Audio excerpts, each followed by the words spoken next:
amados hermanos, por supuesto, como usted tiene su Biblia, por favor busquen a Juan 21, ya que vamos a terminar este precioso evangelio con la ayuda de Dios. Hoy terminamos el evangelio de Juan. Pero antes, permítame recordarles que cuando uno escucha los testimonios, ¿cierto? En algunas iglesias se dan los testimonios. Y cuando uno escucha esos testimonios de personas que están viniendo, que vienen a Cristo y que por supuesto son bendecidos de muchas formas, en esos breves relatos lo que uno se suele manifestar casi siempre es el deseo de estas personas de seguir a Cristo, es el deseo de entregarle su vida, de confesarlo como Salvador y Señor y de obedecerle. Y precisamente eso es lo que nos recuerda esta maravillosa ocasión de Juan 21, donde el Señor Jesús se acerca a Pedro y lo reconduce por el buen camino. Pero le recuerdo que Jesús lo hace porque lo singularmente importante en la fe cristiana es su relación con el Señor Jesucristo. Pues lo más importante no es su relación con la iglesia, aunque debe tenerla. Lo más importante no es su relación con algún grupo de escuela dominical o estudio bíblico, ni es su relación con algún conjunto de doctrinas, ni con su teología, ni siquiera es su relación con sus amigos cristianos o con la Biblia en sí, sino que lo importante es ver cuál es el estado de su relación con el Señor Jesucristo. Ver cuál es la naturaleza de esa relación con Cristo. Entonces, ¿cuál es? ¿Cuál será esa naturaleza de la relación con Cristo? ¿Cómo la definiría usted? ¿Es usted como el apóstol Pablo que ora con todo su ser para que pueda conocer a Cristo, conocer el poder de su resurrección y la comunión de sus sufrimientos siendo conforme a su muerte?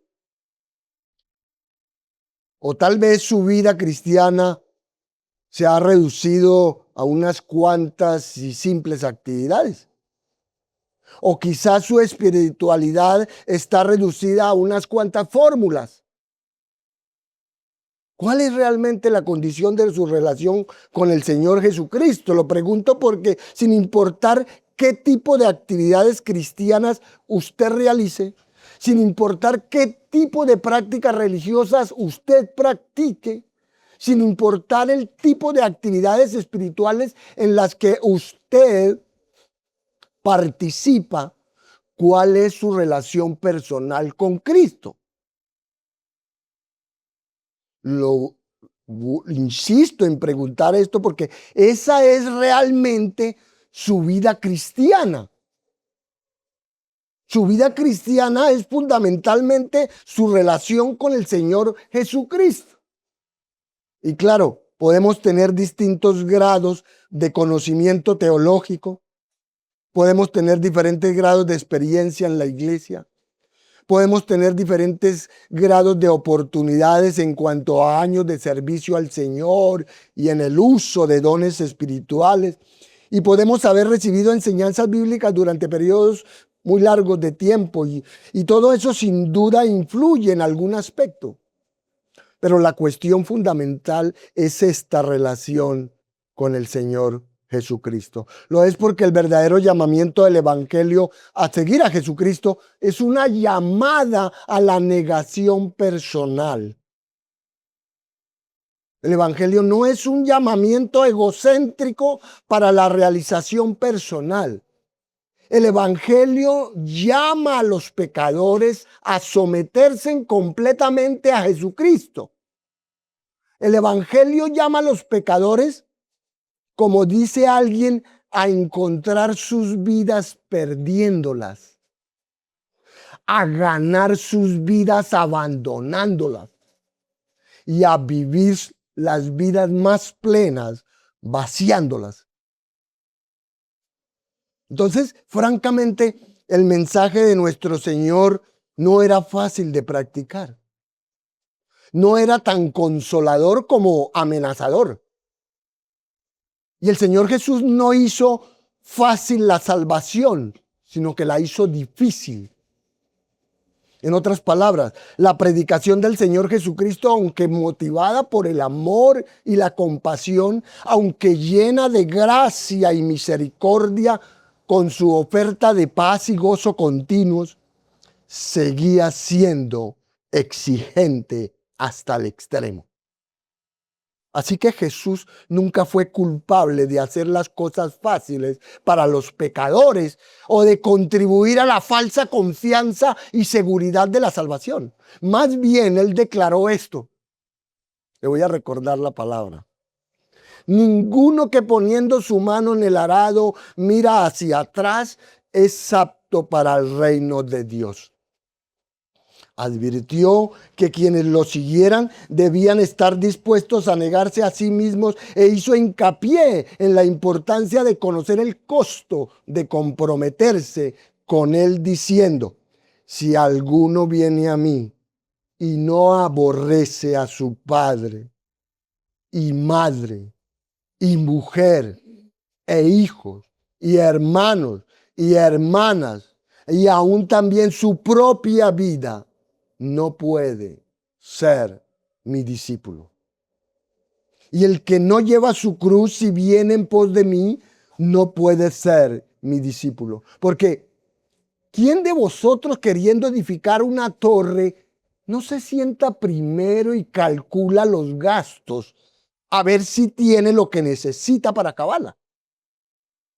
No sea que después que haya puesto el cimiento y no pueda acabarla, todos los que lo vean comiencen a hacer burla de él diciendo, este hombre comenzó a edificar y no pudo acabar.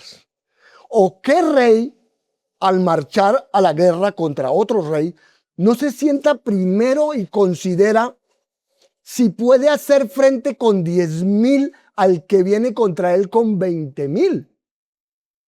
Y si no puede, cuando el otro está todavía lejos, le envía una embajada y le pide condiciones de paz. Así pues, cualquiera de vosotros que no renuncia a todo lo que posee, no puede ser mi discípulo.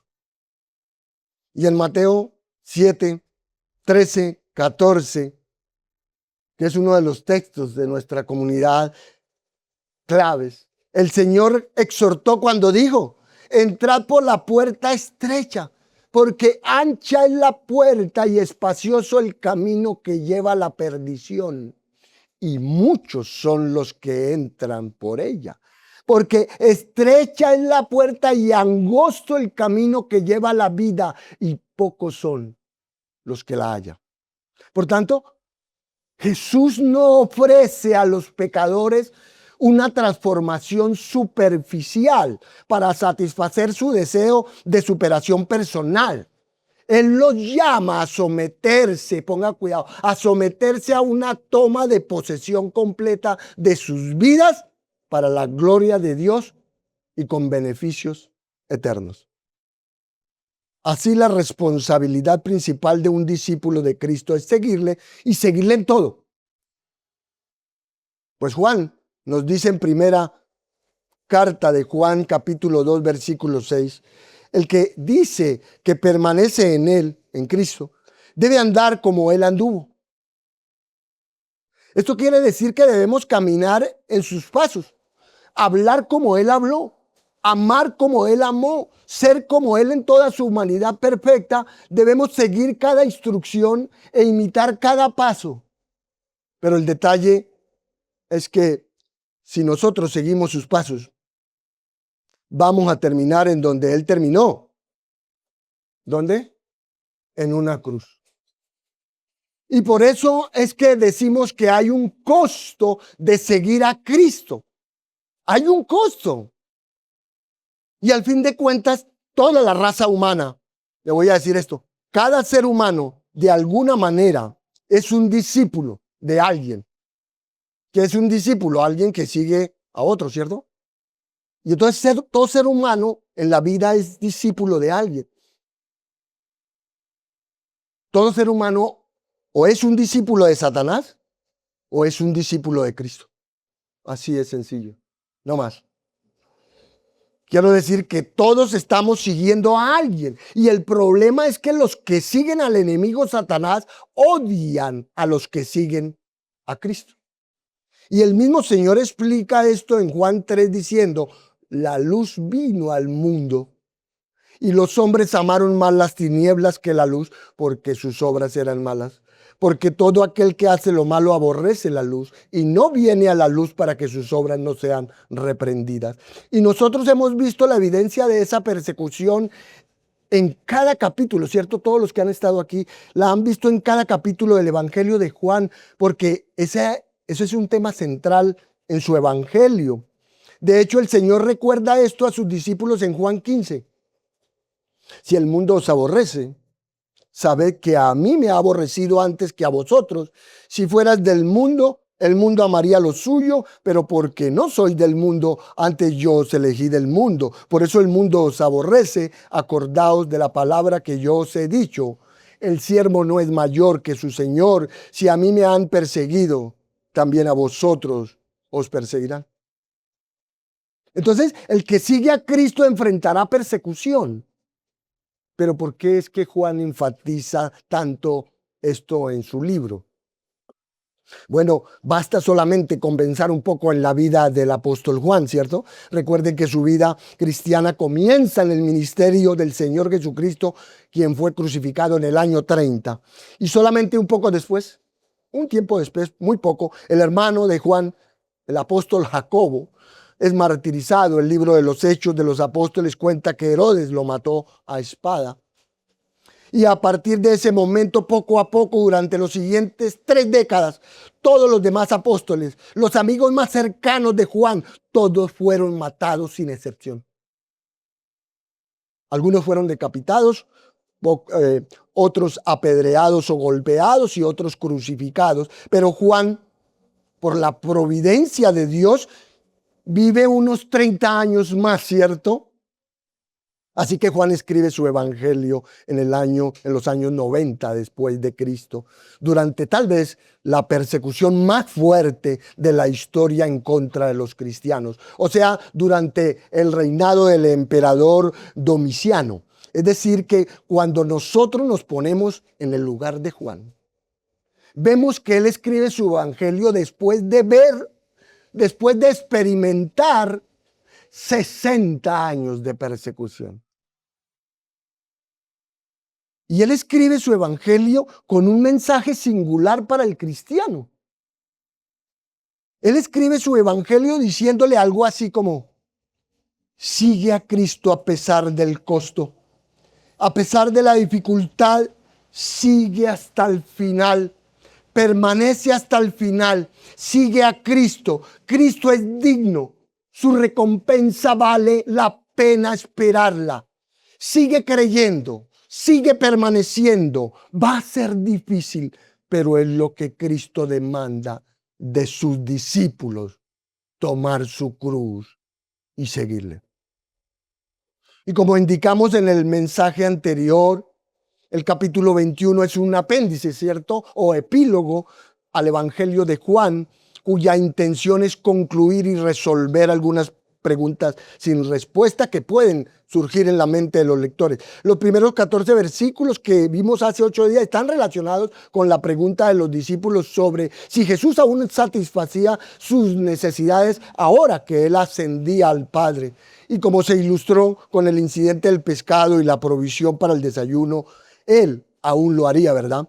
Lo que termina con esa preocupación grande, pues ellos seguirían dependiendo del cuidado divino, como aquí estamos nosotros, dependiendo del cuidado de Dios.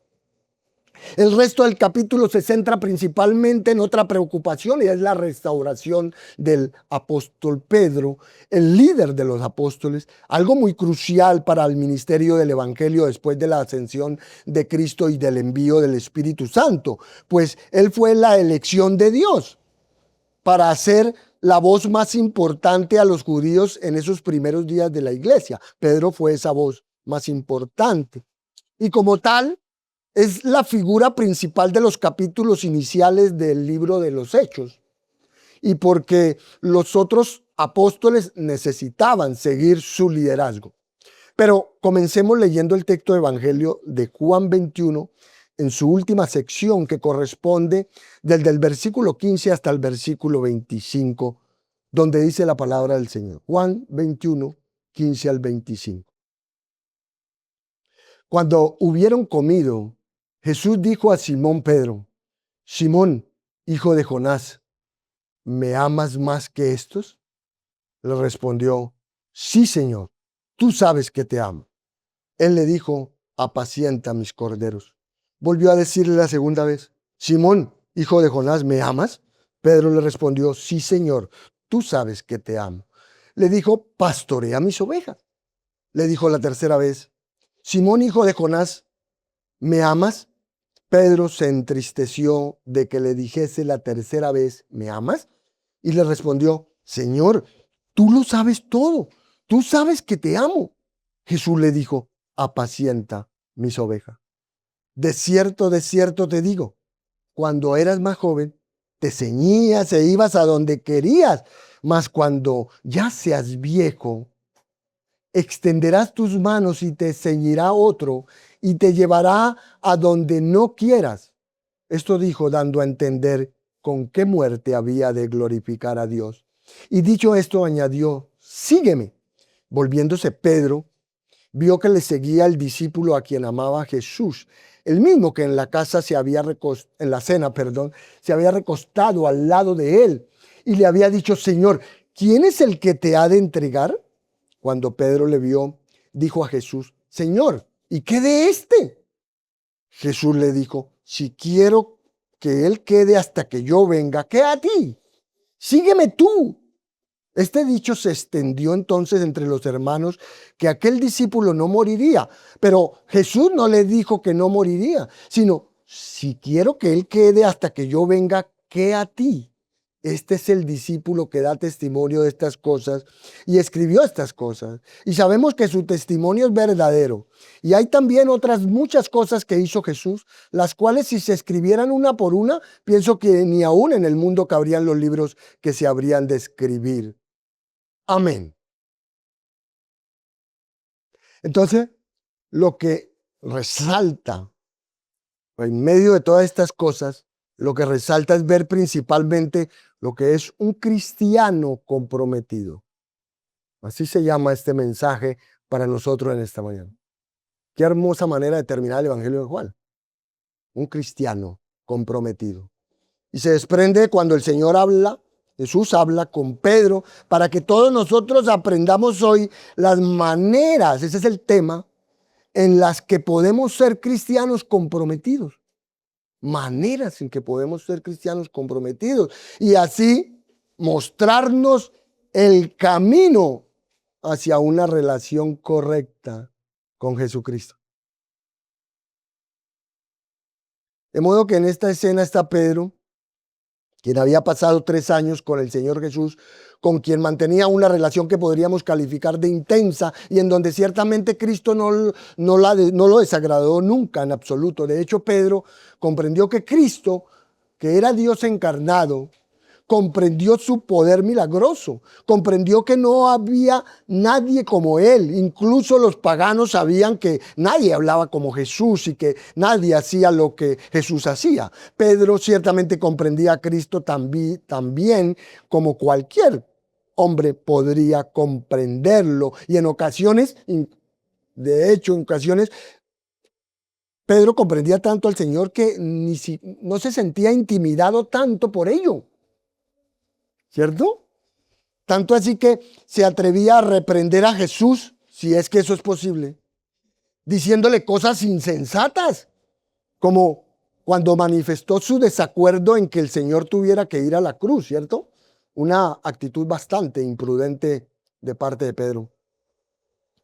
Y de hecho Pedro no se sentía intimidado ni siquiera por su propia debilidad, sino que se mostraba excesivamente confiado en su espiritualidad. Y por supuesto, cuando llegó el momento de probarlo, se derrumbó en un mar de negaciones.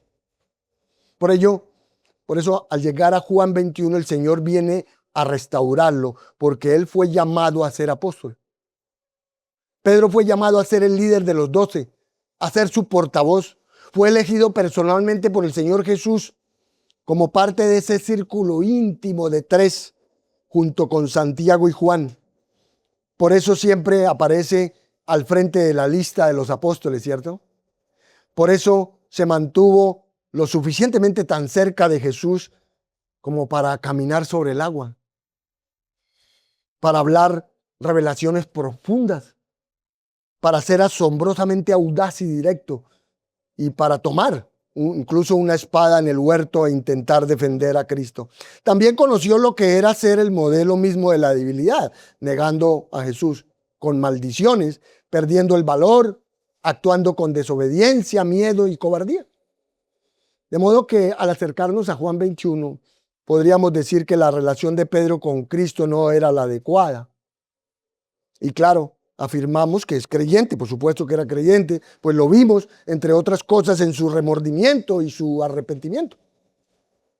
Pero al llegar aquí, vemos de nuevo que la relación de Pedro con Cristo no es como debería ser, porque Jesús llega y encuentra a todos sus discípulos en una actitud de desobediencia, como vimos hace 8 días. Y es esencial que Jesús restablezca esa relación, particularmente con Pedro, porque Pedro es crucial como líder, como le digo. De manera que en el proceso del Señor Jesús de relacionarse con Pedro, los creyentes de hoy, nosotros podemos ver un ejemplo del significado esencial de ser un cristiano comprometido.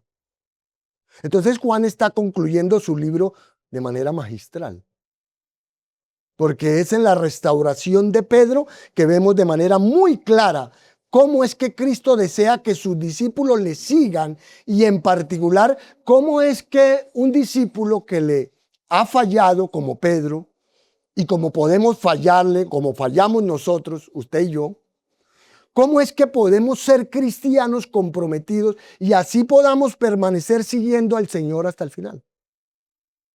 Así la pregunta en esta mañana para todos nosotros es, ¿cómo ser un cristiano comprometido?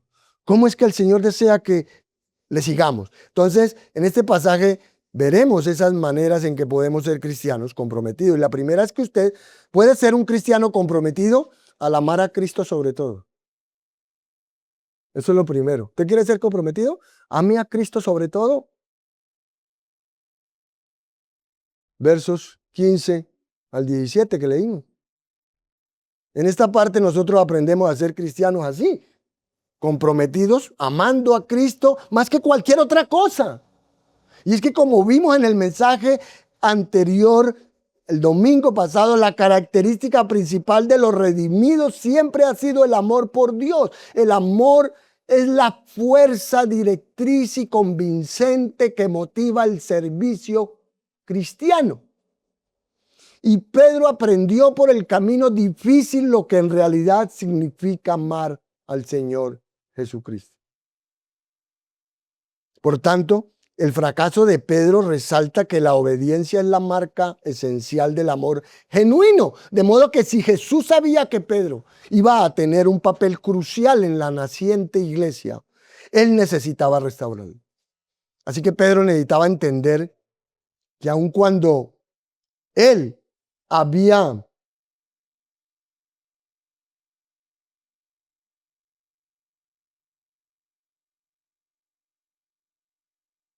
cuando Pedro necesitó entender que aun cuando él había abandonado a Cristo, Cristo no lo abandonaba a él. Y la pregunta aguda del Señor fue directa, ¿cierto? Fue al centro de la situación. ¿Me amas más que estos? Aquí Juan da a entender que después de desayunar, Jesús habla específicamente a Pedro, lo que nos indica que al parecer los dos están un poco ahí aparte platicando. Y Cristo le pregunta si Pedro lo ama más que estos. Y pienso que la parte más difícil de esta pregunta es la palabra estos. Pues, ¿a qué se refiere? ¿A qué se refiere estos? Y para responder a eso creo que existen solamente tres probabilidades. La primera opción sería que Cristo está preguntando algo así: Pedro, ¿me amas más que a esos otros discípulos? Sin embargo, esta posibilidad no tiene mucho sentido, ¿verdad? La segunda opción sería: Pedro, ¿me amas más que lo que estos discípulos me aman? Y esta tal vez sea una buena opción, en particular teniendo en cuenta el contexto de la restauración de Pedro, ¿cierto? Recuerden que en la caída de Pedro, él precisamente se jactó de eso. Él dijo que él amaba más a Cristo de como los otros lo amaban. Y recuerdo además en Juan 13, cuando Pedro se jacta diciendo: mi vida pondré por ti. Y luego lo niega 3 veces. Pero honestamente tampoco le veo mucho sentido a esta posibilidad de que Cristo esté fomentando ese sentir de que un discípulo debe amarle más que otro discípulo. Jesús no está haciendo eso. Entonces solo nos queda una tercera opción, que es algo así como: Pedro, ¿me amas más de lo que amas estas cosas que están aquí? Pedro, ¿me amas más de lo que amas todas estas cosas que tienes tú aquí? Y tiene sentido, ¿cierto? Porque ellos, después de pescar, tienen ahí la red, tienen los peces, tienen todo lo que ha sido su vida siempre, todo lo que han estado viviendo en este mundo. Y entonces es apenas lógico que nuestro Señor pregunte: Pedro, ¿me amas más de lo que amas a este mundo? Pedro, ¿me amas más de lo que amas este trabajo? Pedro, ¿me amas más de lo que amas estas redes?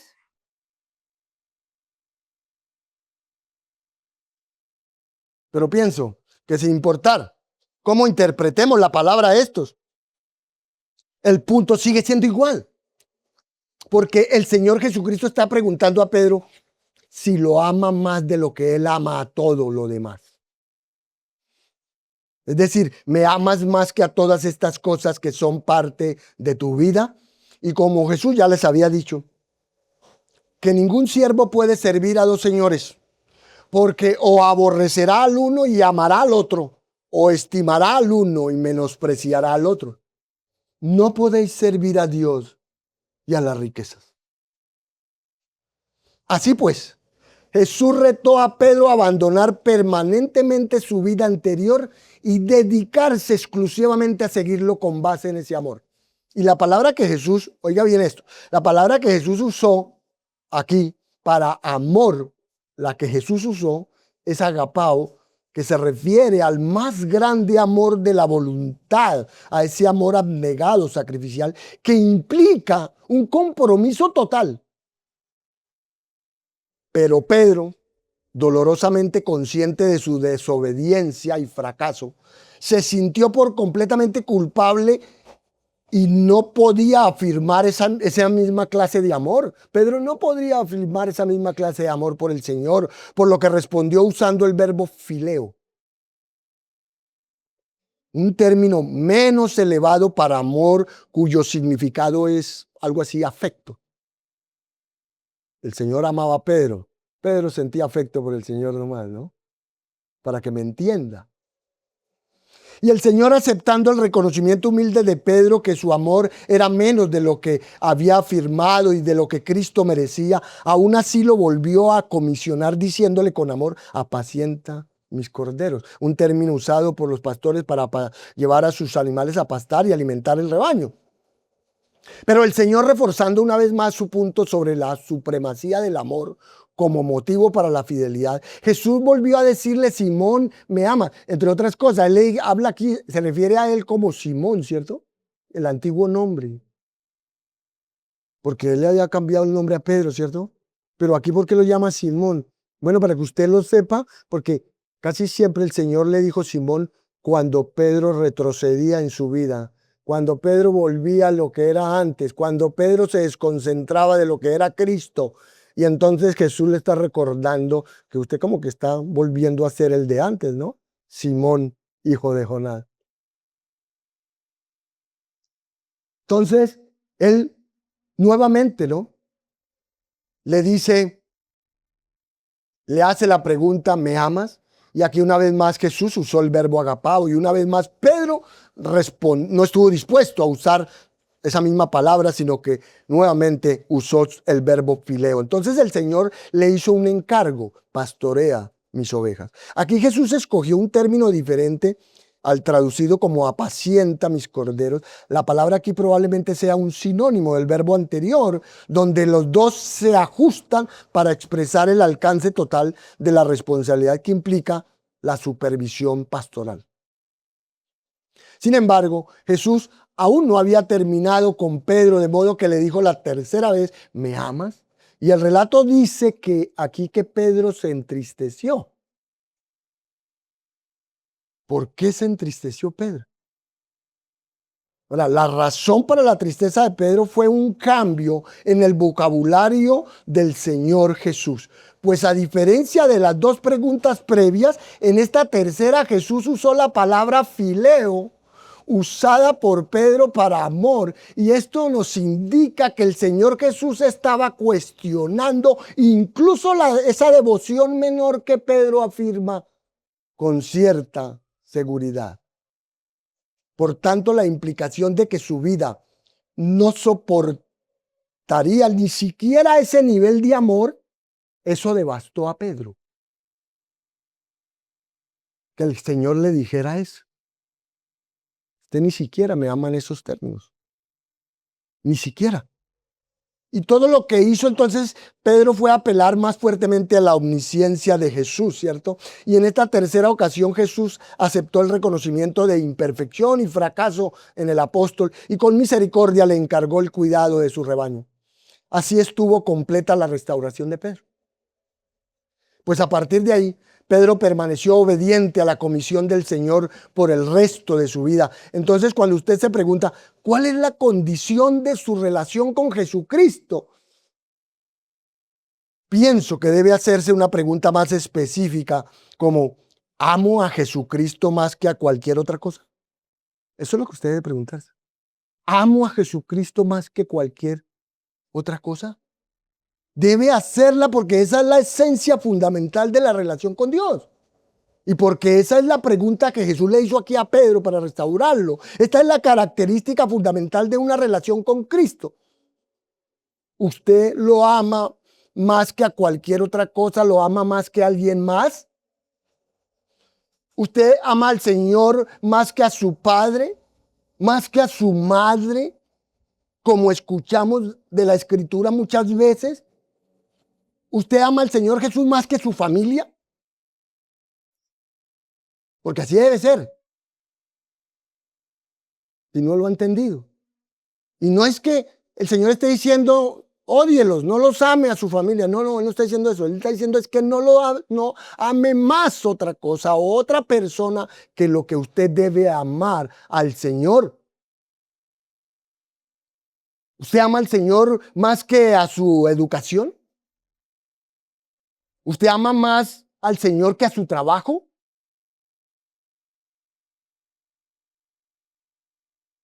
¿Ama más al Señor que a la fama y la fortuna que le ofrece este mundo? Como dice Primera de Pedro 2:7, para los que creen, Cristo es precioso. Pero este es un tipo de afecto que debe demostrarse, hermanos. Eso es un tipo de amor que debe demostrarse y se manifestará simplemente en la obediencia, en su obediencia. Y ahí es donde realmente comienza nuestra relación con Cristo. Y por aplicación creo que entendemos que es lo mismo en nuestra situación, que Cristo desea lo mismo de nosotros. Él quiere que le amemos como nuestro primer amor y nunca dejarlo. Por eso es que una y otra vez en la Escritura, la meta final de todo, la razón por la que usted fue creado, la razón por la que fuimos salvos, es para amar y ser amados por Cristo. Entonces Cristo desea que le sigamos motivados por un amor que sobresale a cualquier otro amor. Y si alguien nos llega a preguntar por qué sigue a Cristo, pues la razón que debemos dar es esa. Si alguien del mundo dice, ¿por qué sigue a Cristo en vez de buscar la fama del mundo, en vez de buscar la riqueza del mundo y lo que el mundo le puede ofrecer? La respuesta que Cristo quiere escuchar de nosotros es que seguimos a Cristo porque lo amamos más que a todo lo demás. Por tanto, si tengo que escoger, yo estoy hablando de mí, si tengo que escoger entre Cristo y algo que el mundo me ofrece, pues ni lo pienso. Siempre voy a escoger a Cristo porque es un tesoro mucho más valioso que todo lo que hay en este mundo. Así que como cristiano, yo amo a Cristo, admiro a todo lo que Él es y quiero conocerle más y más porque Él es muy digno, muy bello, muy hermoso y perfecto. Él desea que le ame así como Él me ama. De manera que Cristo aquí está dándole de nuevo la comisión a Pedro al restaurarlo para que cumpla su misión. Y obviamente nosotros no somos apóstoles, ¿cierto? Y todos nosotros no tenemos el deber y la responsabilidad de apacentar las ovejas. Pero si buscamos el principio aquí, para todos, no importa el cargo o la función específica que Cristo le dé a usted, pues el punto es que es fácil decir que amamos a Cristo, pero lo que importa es el fruto de ese amor, el fruto de su amor.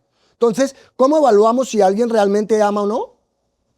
Bueno, el fruto del amor es la obediencia, ya lo sabe, ¿verdad? Cristo llamó a Pedro a ser un pescador de hombres, lo llamó a apacentar la grey. Por eso le dice, Pedro, ¿me amas? Y Pedro responde, sí. Y el Señor le dice, entonces haz lo que te he llamado a hacer. ¿Verdad? ¿Por qué? Porque el que me ama, me obedece, dice el Señor. El que me ama, me obedece. Por tanto, quiero que me ames más que cualquier otra cosa. Y nuestro amor por el Señor luce y se ve en la forma en que le servimos, en la forma en que le obedecemos. Si alguien realmente ama al Señor Jesucristo, lo sigue, busca andar en sus pasos, busca seguir sus instrucciones, busca ser como Él. Por tanto, podemos ser cristianos comprometidos al amar a Cristo sobre todo. En segundo lugar, usted puede ser un cristiano comprometido al sacrificar todo por Cristo. Ay, la cosa se pone como difícil, ¿no? Al sacrificar todo por Cristo, versos 18 al 19, primera parte. En esta parte, la profecía del Señor Jesús sobre el martirio de Pedro subraya que el compromiso hacia Jesús puede requerir el pago del precio final. Por eso cuando Jesús comisionó a los discípulos, Él les dijo, el que no toma su cruz y sigue en pos de mí, no es digno de mí. ¿Y qué representa la cruz? Muerte. El que haya su vida la perderá. Y el que pierde su vida por causa de mí, la hallará. Entonces, como ocurrió durante todo el Evangelio de Juan, la frase solemne de cierto, presenta una verdad significativa. En este caso, el Señor Jesús le recordó a Pedro que cuando era más joven, él controlaba sus acciones, claro. Pero Jesús le advirtió que vendría un día en que otros lo sujetarían, lo atarían y lo llevarían a su ejecución. Y como implica la frase, la muerte de Pedro sería por crucifixión, algo que Juan confirma con su anotación de que su muerte había de glorificar a Dios. Y como usted lo sabe muy bien, Pedro pasó las 3 últimas décadas de su vida sirviendo al Señor y anticipando su martirio. Aún así, enfrentó con total confianza, consolado por saber que no volvería a negar al Señor, sino que lo glorificaría en su muerte. Y de acuerdo con la tradición, a Pedro lo crucificaron, pero él pidió que lo crucificaran con la cabeza hacia abajo porque se sentía indigno de una crucifixión como la de su Señor. Entonces, en una relación adecuada con el Señor Jesucristo, lo segundo que vemos es el sacrificio por Cristo. ¿Está sacrificando algo por Cristo? Porque si no lo está haciendo, todavía le falta mucho. Le digo, hermano. Por eso comienza diciéndole que siendo joven, él era dueño de su propia vida y básicamente eso quiere decir que Pedro hacía lo que quería y que él podía ir a donde quisiera, que él era quien controlaba su vida, pero luego le dice que después alguien lo atará pondrá prisionero, lo va a llevar, porque él ya no tendrá ningún control sobre eso. Y así es como sucede, ¿verdad? Así es como sucede todo. En su juventud usted tiene el control, pero en su vejez no. De manera que uno puede ser un cristiano comprometido al amar a Cristo sobre todo, pero también al estar dispuesto a sacrificar todo por Cristo. Entonces, para tener un compromiso real con el Señor, lo primero es el amor, lo segundo es el sacrificio. Y eso es esencialmente lo que Jesús le está diciendo a Pedro. Es como si Jesús le estuviera queriendo decir, Pedro, es absolutamente inherente a nuestra relación, si ha de ser correcta, que usted esté dispuesto a dar su vida por mí. Eso es lo que le dijo a Pedro. En otras palabras, Jesús le dice, usted tiene que estar dispuesto a seguirme, pero también le digo que al seguirme, usted terminará en una situación en la que alguien le podrá hacer mucho daño y eso resultará en el caso suyo en su muerte. Entonces, si me va a seguir, tenga en cuenta que usted podría pagar el precio supremo. Así que les pregunto ahora a ustedes, ¿están dispuestos a seguir a Jesús? ¿Están dispuestos a seguir a Jesús?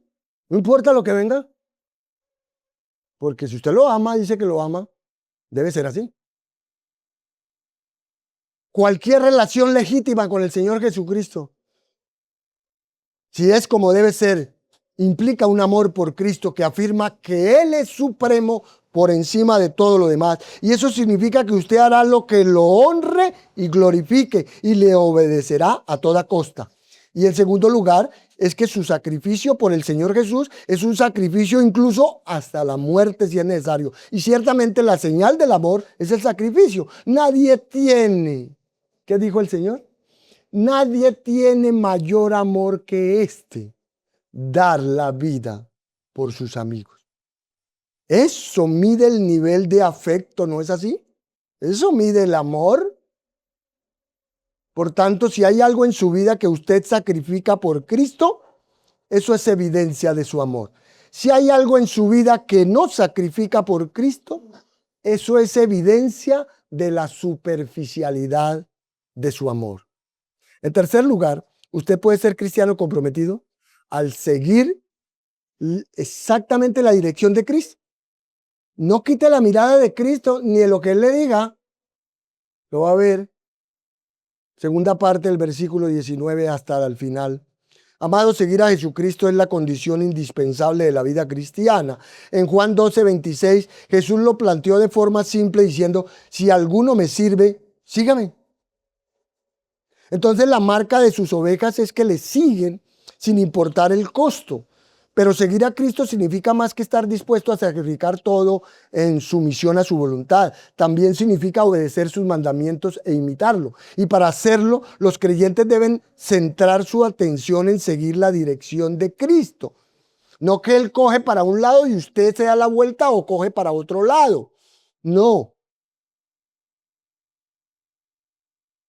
Porque si usted observa, después de que Jesús profetizó la muerte de Pedro, Él añadió, sígueme. Eso fue lo que le dijo a Pedro. Y evidentemente ellos estaban de pie ahí caminando posiblemente a la orilla del lago. Y ahí fue cuando Pedro se volteó, dio la vuelta. Cuando él le dice sigue, no, él no lo siguió, sino que dio la vuelta. Se volteó a mirar para otra parte. Y fue cuando él se dio cuenta, vio que lo seguía el discípulo a quien amaba Jesús. Es decir, ¿quién? Juan. Así que aquí nos damos cuenta de que la predicción de Cristo sobre la muerte de Pedro en martirio lo hizo preocuparse tanto que hasta llegó a pensar o a preocuparse por lo que le pasaría o lo que le sucedería a Juan, su íntimo amigo. De ahí que Pedro le dijo a Jesús, Señor, ¿y qué de este? ¿Y este qué? Pero la contestación muy abrupta y censuradora de Jesús no fue una respuesta, ¿verdad? Sino una reprensión para aclararle a Pedro que el futuro de Juan no era asunto suyo. Entonces, si Juan vivía hasta la segunda venida de Cristo, eso no era de la incumbencia de Pedro. Así que reiterando la orden del versículo 19, Jesús le dijo enfáticamente, sígueme tú. ¿Cuál es el problema con Juan? Sígueme tú. Lo que claramente nos advierte que la atención de Pedro no debía estar en nadie más, debía estar solo en su propia devoción y servicio al Señor Jesucristo. De manera que todos los creyentes haríamos bien en aceptar que el Señor Jesús tiene un plan único para cada uno de sus seguidores. Entonces, cuando el Señor Jesús dice al final, sígueme, esta no era una orden difícil de comprender o de ejecutar. Pero Pedro, que a veces estaba tan despistado como nosotros, ¿cierto? Cuando nos despistamos aquí en el culto y no ponemos atención. Y entonces Pedro estaba como tan despistado ahí que lo que hizo fue darse la vuelta, como le dije, y no tardó mucho en reaccionar, ¿cierto? Y al hacerlo ve a Juan que lo sigue y por eso pregunta sobre él. En otras palabras, Pedro ya no se preocupó más por él, sino por Juan. Y es como si dijera, Señor, me acabas de decir que yo voy a morir. ¿Y qué hay de él? A mí me toca morir. ¿Y Juan, qué le toca? ¿También va a morir? Pero Jesús con palabras más o palabras menos dice, eso no es asunto suyo. Tú sígueme y deja de preocuparte por él. Y esto una vez más es una demostración muy clara, si vuelvo y se lo repito y le hago énfasis, de un componente fundamental para seguir a Cristo. Este es un componente esencial para una relación correcta con Cristo y es seguir a Cristo pase lo que pase, sin evaluar ni discernir su propia valía, su propia fidelidad o su propio papel, comparándose con los demás. Y el punto no es lo que quiso decir el Señor respecto a Juan, sino lo que Jesús le dice a Pedro aquí, que si quiere tener una buena relación con él, tiene que dejar de preocuparse por los demás y seguirlo. Tiene que tener su mirada puesta en Jesús. No siga hombres, no siga, no, es que si no soy de la iglesia tal, no, si no soy de la doctrina tal, entonces siga a Cristo. Siga a Cristo.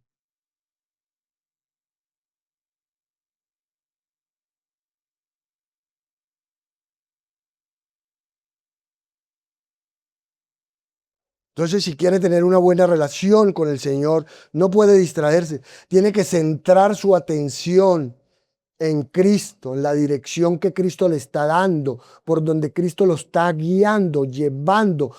Debe dejar de preocuparse por los demás. El punto acá es que no podemos distraernos preocupándonos por lo que el Señor pide de los demás. Eso es precisamente lo que no podemos hacer mientras seguimos a Cristo. Así que no importa lo que Dios decida hacer con los demás, pues la providencia de Dios, ¿cierto? Va mucho más allá. La providencia de Dios va más allá de nuestra comprensión. Por eso algunos, usted entenderá, ¿cierto? Y usted lo ve en todas partes. Por eso acá mismo volvemos entre nosotros. Por eso algunos tienen salud, ¿cierto?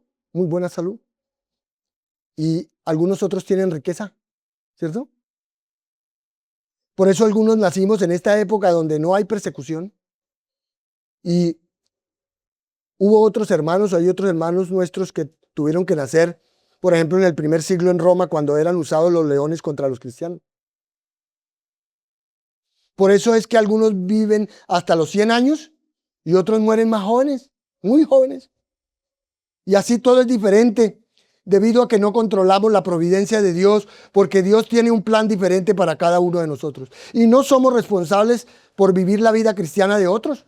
Somos responsables por seguir a Cristo nosotros mismos. Entonces tenemos que dejar de ver a nuestros hermanos, dejar de envidiar el plan de Dios en sus vidas y simplemente seguir a Cristo. Lo único que importa es que cada uno de nosotros sigamos al Señor. Y claro, yo sé que usted está pensando ahí algo.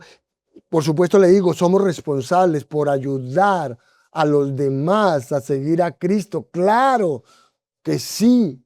Somos responsables de cuidar a los demás, pero lo que usted decida hacer o lo que Dios decida hacer con usted no puede distraerlo de la responsabilidad de seguir a Jesús. Lo que Dios le dé a usted no importa, lo que importa es obedecer lo que Dios le da a usted. Así que tenemos que poner nuestros ojos en Cristo y seguirle. Como ve, Jesús en su encuentro con Pedro Lo retó a amarlo sobre todo lo demás.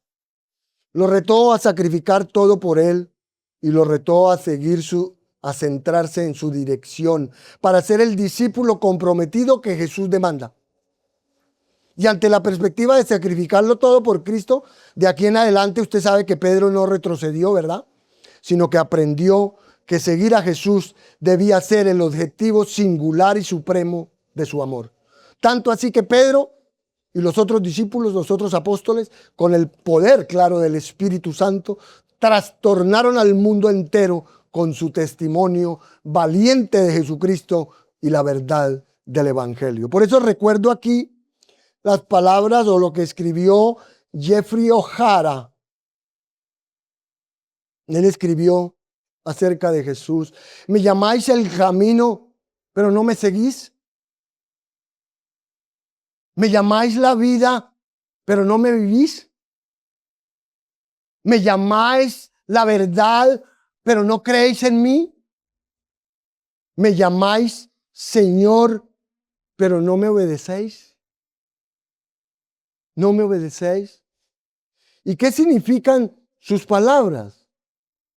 Bueno, que desde el principio Jesús dijo, sígueme. Y tuvo que repetirlo una y otra vez. Significa que la relación que usted y yo deseamos tener con Cristo se basa en esas sencillas verdades. Así que aquí está el Señor Jesucristo restaurando una relación con Pedro y recordándonos que si su relación, la suya con Él, es correcta, se caracterizará por amarlo más que a cualquier otra cosa. Se caracterizará porque usted sacrifica todo por Él, incluso su vida, si es necesario, y se caracterizará porque usted sigue su dirección a cualquier precio, sin importar lo que le pida, sin importar lo que se les pida a los demás.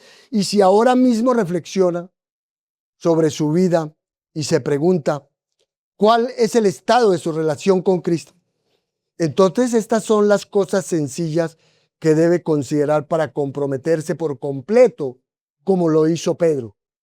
Usted debe considerar si ama al Señor Jesucristo más que a nada en el mundo.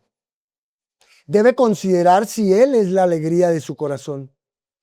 Usted necesita considerar si Él es su deleite constante, como decía nuestro hermano al comienzo. Tiene que considerar si usted encuentra placer en su presencia. Y vea si todo esto se demuestra con el tiempo dedicado a la palabra y a la comunión con Él. Además, considere si usted está dispuesto a sacrificarse por Él, aunque eso signifique perder su vida. Considere si está dispuesto a tomar su cruz y morir por Él. Considere si seguirá al Señor sin importar las consecuencias. Considere si lo seguirá sin importar lo que le pida, ni lo que no le pida a los demás. Considérelo porque todas estas reflexiones definirán cómo es su relación con el Señor Jesucristo. Entonces, este relato es un llamado, en primer lugar, para los nuevos en la fe, que casi siempre los nuevos en la fe tienen un amor gozoso y fresco por Cristo. Y es un llamado para ellos que tienen un corazón dispuesto al sacrificio, dispuesto a pagar cualquier precio que se les pida, que anhelan y desean seguirlo. Es un llamado para que estos nunca decaigan en su compromiso. Y debería ser un llamado también para nosotros, los que ya llevamos un tiempo caminando con el Señor. Es un llamado renovador para todos nosotros. Por si de pronto en algún momento usted ha vivido o aún está viviendo la historia de Pedro, y entonces de pronto hayamos permitido que nuestra relación se deteriore y se enfríe, por lo que tal vez estamos necesitando que el Señor aparezca de nuevo en la orilla de nuestra vida para atraernos de nuevo a esa relación adecuada que Él quiere tener con nosotros.